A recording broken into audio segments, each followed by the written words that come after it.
Comissão Ziguinha trata assunto Educação, Juventude, Arte e Parlamento Nacional. O Ministério da Educação, Juventude e no Desporto atuna falta em relativo processo de aprendizagem e a escola roto, mas tem que cumprir regras Ministério da Saúde. Atu tem informação completa do irmã e reportagem jornalista Dominga Soares e o Parlamento Nacional. Dia pemaluk hari norona na radio televisão STR, agora dalam hal yang resmi do Parlamento Nacional, se halam entrevista ao presidente da Comissão Civil de Tratação da Educação, deputado Antônio Gratia, relaciona com a escola de agora relativa riqueza.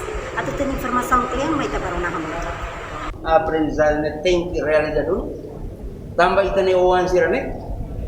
Mas exige a deputado de Narang e a comissão especializada de tratar assunto educação, juventude e desporto precisa aquilo no defender sirne haleri tamanema dala barak no dala wai au sempre coalia atu governo BL realiza ensino realiza processo ensino aprendizagem dele não é itene wansana bere fila balik ba escola né sampai bai mai bem tem que na fati cumprir regras na behatur da Organização de Saúde Mundial no Ministério da Saúde Raça. Dala barak no dala wai no tete kata. Na fati na watete. Serviço ne tem integrado. Fila ba poinsa atu trata assunto de parte administrativa. No operação e operacional ne precisa serviço hamutu ko entidades relevantes toma.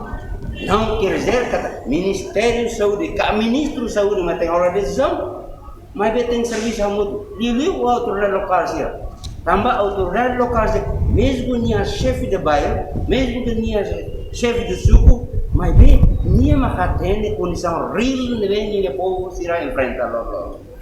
Nema entrevista ao presidente da Comissão Civil, deputado Antônio Verdial, katakan isso representante povo, no presidente da Comissão Civil, na fato defende estudantes sira, o de uso autoritativa ricas da escola, aprendizagem para estudantes sira. Importante ali uma na fato cumprir regras da Organização Mundial de Saúde do Ministério Saúde atunane prevenir a moras nebe agora de Timor-Leste enfrenta. O Parlamento Nacional, Dominga Soares, com a Lopes, Fila Ricas para estudar.